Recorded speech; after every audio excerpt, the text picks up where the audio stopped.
نیز وہ تمام اچھی باتیں سکھاتا ہے جو تم جانتے نہ تھے، جیسا کہ ارشاد فرمایا سورۃ آل عمران میں، بلا شبہ یقیناً اللہ نے ایمان والوں پر احسان کیا کہ جب اس نے ان میں ایک رسول انہی میں سے بھیجا جو ان پر اس کی آیات پڑھتا اور انہیں پاک کرتا اور انہیں کتاب اور حکمت سکھاتا، اور فرمایا سورۃ جمعہ میں، اور وہی ہے جس نے ان پڑھوں میں ایک رسول انہی میں سے بھیجے جو ان کے سامنے اس کی آیات پڑھتے ہیں اور انہیں پاک کرتے ہیں اور انہیں کتاب اور حکمت سکھاتا ہے، حالانکہ بلا شبہ وہ اس سے پہلے یقیناً کھلی گمراہی میں تھے۔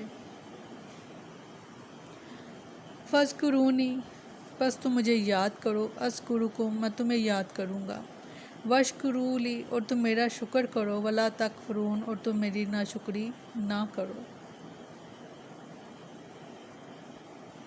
یعنی میں نے اپنے رسول صلی اللہ علیہ وسلم اور اس کے ذریعے نعمت پوری کرنے کا انعام تم پر کیا ہے، سو تم پر بھی لازم ہے کہ تم مجھے یاد کرو اور یاد رکھو۔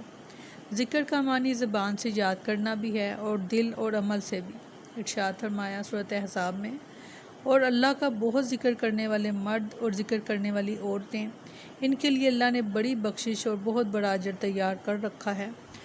اور فرمایا سورۃ احزاب ہی میں کہ اے لوگو جو ایمان لائے ہو، اللہ کو یاد کرو، بہت یاد کرنا۔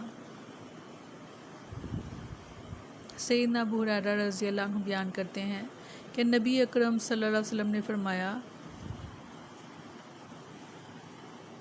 اللہ تعالیٰ ارشاد فرماتا ہے کہ میں اپنے بندے کے گمان کے مطابق اس سے سلوک کرتا ہوں، اور جب وہ میرا ذکر کرتا ہے تو میں اس کے ساتھ ہوتا ہوں، اور اگر وہ مجھے دل میں یاد کرے تو میں بھی اسے دل میں یاد کرتا ہوں۔ سبحان اللہ، سبحان اللہ۔ اور اگر وہ کسی مجمع میں مجھے یاد کرے تو میں اسے بہتر جماعت میں سے یاد کرتا ہوں، اور اگر وہ ایک بالشت میرے نزدیک ہوتا ہے تو میں ایک ہاتھ اس کے نزدیک ہوتا ہوں، اور اگر وہ ایک ہاتھ نزدیک ہو تو میں 2 ہاتھ اس کے قریب ہوتا ہوں، اور اگر وہ چلتا ہوا میرے پاس آتا ہے تو میں دوڑ کر اس کی طرف جاتا ہوں۔ سبحان اللہ، سبحان اللہ، اللہ اکبر کبیرہ والحمد للہ کثیرہ، سبحان اللہ بکرۃ واصیلا۔ تو کیا آپ نے اللہ کا راستہ اپنا لیا؟ کیا آپ اللہ کی طرف چل کر جا رہے ہیں؟ تو یقین رکھیں کہ اللہ تعالیٰ دوڑ کر آپ کی طرف آئیں گے۔ اللہ ہمیں اپنے راستے پر چلنے والوں میں بنا۔ آمین۔ سیدنا ابو موسیٰ رضی اللہ عنہ بیان کرتے ہیں کہ رسول اللہ صلی اللہ علیہ وسلم نے فرمایا، جو شخص اپنے رب کا ذکر کرتا ہے اور جو شخص اپنے رب کا ذکر نہیں کرتا، ان دونوں کی مثال ایسی ہے جیسے مثال زندہ اور مردہ کی۔ یعنی جو ذکر کرتے ہیں وہ ہیں زندہ، اور جو ذکر نہیں کرتے تو وہ ہیں مردہ۔ خود کو دیکھیں، آپ کس کیٹیگری میں رکھنا چاہیں گے؟ کیا آپ اللہ تعالیٰ کے ذکر میں مصروف رہتے ہیں؟ نماز، قرآن، ذکر، اذکار، صبح شام کے اذکار، اس کے علاوہ اٹھتے بیٹھتے چلتے پھرتے جیسے جیسے ہمیں حکم آتا گیا ہم ان کو اپناتے چلے گئے، کیا ایسا ہی ہے؟ اگر ایسا ہے تو الحمدللہ ثم الحمدللہ، ہماری جو پہچان ہے وہ زندہ لوگوں میں ہے، اور ہماری جو پہچان زندہ لوگوں کے ساتھ، اور الحمدللہ کہ ہم زندہ ہیں، زندہ اور مردہ کی مثال دی گئی ہے۔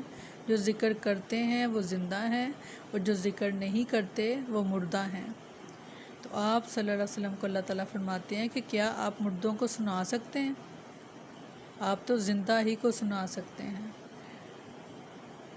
زندہ ہونے سے مثال یہ ہے کہ آپ اللہ اور اس کے رسول کی فرما برداری، اطاعت، اس میں لگے رہیں، اور اس میں آپ ہی کا بھلا ہے۔ اس میں اللہ اور اس کے رسول کو کوئی فائدہ آپ کے ایمان پر چلنے کا نہیں ہوگا، ہاں آپ کا اپنا فائدہ ضرور ہوگا۔ آپ کی دنیا کی زندگی بھی بہتر ہو جائے گی اور آخرت بھی بہترین ہو جائے گی، اور اللہ کامیاب لوگوں میں شامل فرمائے گا۔ جب ہم ذکر کر رہے ہوتے ہیں، اپنے رب کا ذکر کر رہے ہوتے ہیں، اذکار کر رہے ہوتے ہیں، تو ہمارا وہ ذکر آسمان پر چڑھتا ہے، نہ صرف آسمان پر بلکہ اللہ تعالیٰ کے عرش کے گرد وہ گھومتے ہیں۔ یہ ہماری بن بناہٹ کہتی، اس طرح سے اذکار جو کرتے ہیں ان کی آواز اس طرح سے عرش الہی کے پاس آتی ہے جیسے کہ مکھی جو ہوتی ہے وہ بنبناتی ہے، تو جیسے مکھی کی آواز ہوتی ہے اس طرح سے۔ تو اگر ہم ذکر کرنے والوں میں شامل ہیں تو ہمیں خوش ہو جانا چاہیے کہ یہ ذکر تو ہم یہاں بیٹھ کر رہے ہیں اور ساتویں آسمان پر اللہ تعالیٰ کے عرش کے پاس ہماری آواز پہنچ رہی ہے۔ یہ ایسے ہے کہ جیسے جتنا خلوص زیادہ ہم جتنے اچھے خلوص کے ساتھ ہم یہ کریں گے اتنا ہی یہ درجہ بڑھتا چلا جائے گا۔ سیدنا ابو ہریرہ رضی اللہ عنہ بیان کرتے ہیں رسول اللہ صلی اللہ علیہ وسلم نے فرمایا، اللہ تعالیٰ کے کچھ فرشتے ایسے ہیں جو اہل ذکر کو تلاش کرتے ہوئے راستوں پر گھومتے رہتے ہیں، پھر جب وہ ایسے لوگوں کو تلاش کر لیتے ہیں جو اللہ کا ذکر کر رہے ہوتے ہیں تو وہ ایک دوسرے کو بلاتے ہیں کہ اپنی مراد پانے کے لیے اس طرف آؤ، پھر وہ ذکر کرنے والوں کو اپنے پروں سے آسمان دنیا تک ڈھانک لیتے ہیں، پھر جب وہ اپنے رب کے پاس جاتے ہیں تو ان کا رب ان سے پوچھتا ہے، حالانکہ وہ ان سے زیادہ واقف ہوتا ہے، کہ میرے بندے کیا کر رہے ہیں؟ فرشتے کہتے ہیں وہ تیری تسبیح، تکبیر، تحمید اور تمجید بیان کر رہے ہیں۔ اللہ پوچھتا ہے کیا انہوں نے مجھے دیکھا ہے؟ فرشتے کہتے ہیں اللہ کی قسم انہوں نے تجھے نہیں دیکھا۔ اللہ پوچھتا ہے اگر وہ مجھے دیکھ لیتے تو ان کی کیفیت کیا ہوتی؟ فرشتے کہتے ہیں اگر وہ تجھے دیکھ بھی لیتے تو اور زیادہ شدت سے تیری عبادت کرتے اور زیادہ شدت سے تیری تمجید بیان کرتے اور زیادہ کثرت سے تیری تسبیح بیان کرتے۔ اللہ فرماتا ہے وہ مجھ سے کیا سوال کرتے ہیں؟ فرشتے کہتے ہیں وہ تجھ سے جنت کا سوال کرتے ہیں۔ اللہ فرماتا ہے انہوں نے جنت کو دیکھا ہے؟ فرشتے کہتے ہیں اے رب اللہ کی قسم انہوں نے جنت کو نہیں دیکھا۔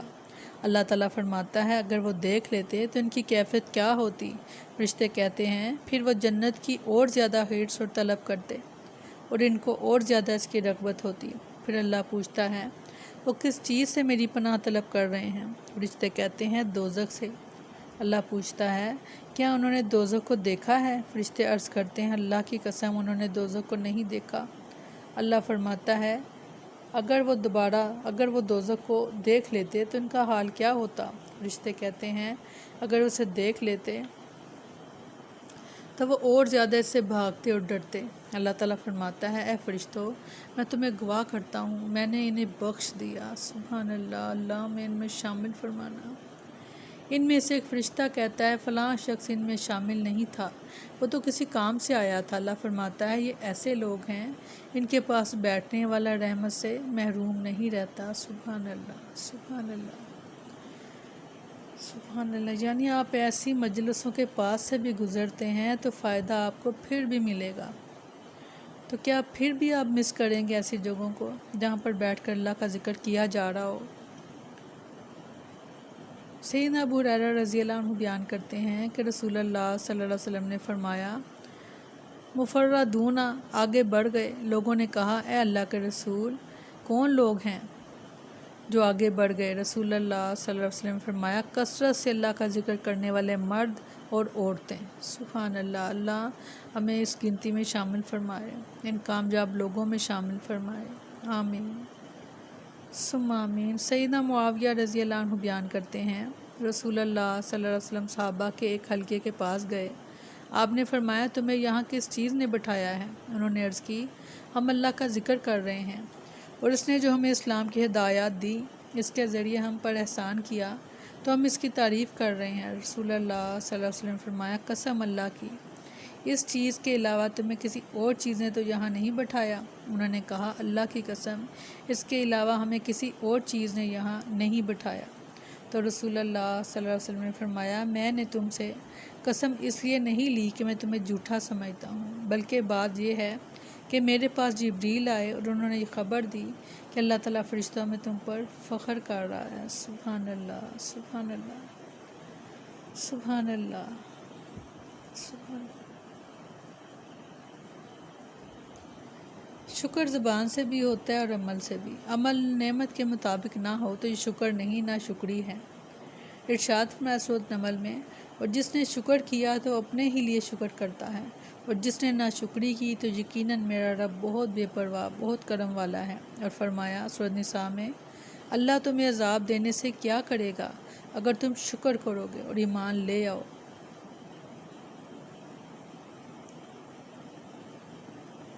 ابو رجا اتاردی سے روایت ہے کہ سیدنا عمران بن حسین رضی اللہ عنہ ہمارے پاس تشریف لائے اور ان کے اوپر اون اور ریشم کی دھاری دار چادر تھی جو ہم نے ان سے پہلے یا بعد میں کبھی آپ کے پاس نہیں دیکھی۔ انہوں نے کہا کہ رسول اللہ صلی اللہ علیہ وسلم نے فرمایا، جس شخص کو اللہ تعالیٰ کسی نعمت سے سرفراز فرمائے تو وہ اس بات کو بھی پسند فرماتا ہے کہ اس کی مخلوق پر اس کی نعمت کے اثر کو دیکھا جائے۔ سبحان اللہ، سبحان اللہ۔ آج لیکچر تھوڑا لینتھی ہو گیا، مگر باتیں اس طرح کی تھیں کہ دل چاہ رہا تھا کہ آپ سے زیادہ بات کی جائے اس موضوع پر۔ اللہ تعالیٰ ہمیں اس کو سمجھنے کی اور سمجھ کر عمل کرنے کی توفیق عطا فرمائے، آمین ثم آمین۔ سبحانک اللہم و بحمدک، نشہد ان لا الہ الا انت، نستغفرک و نتوب الیک۔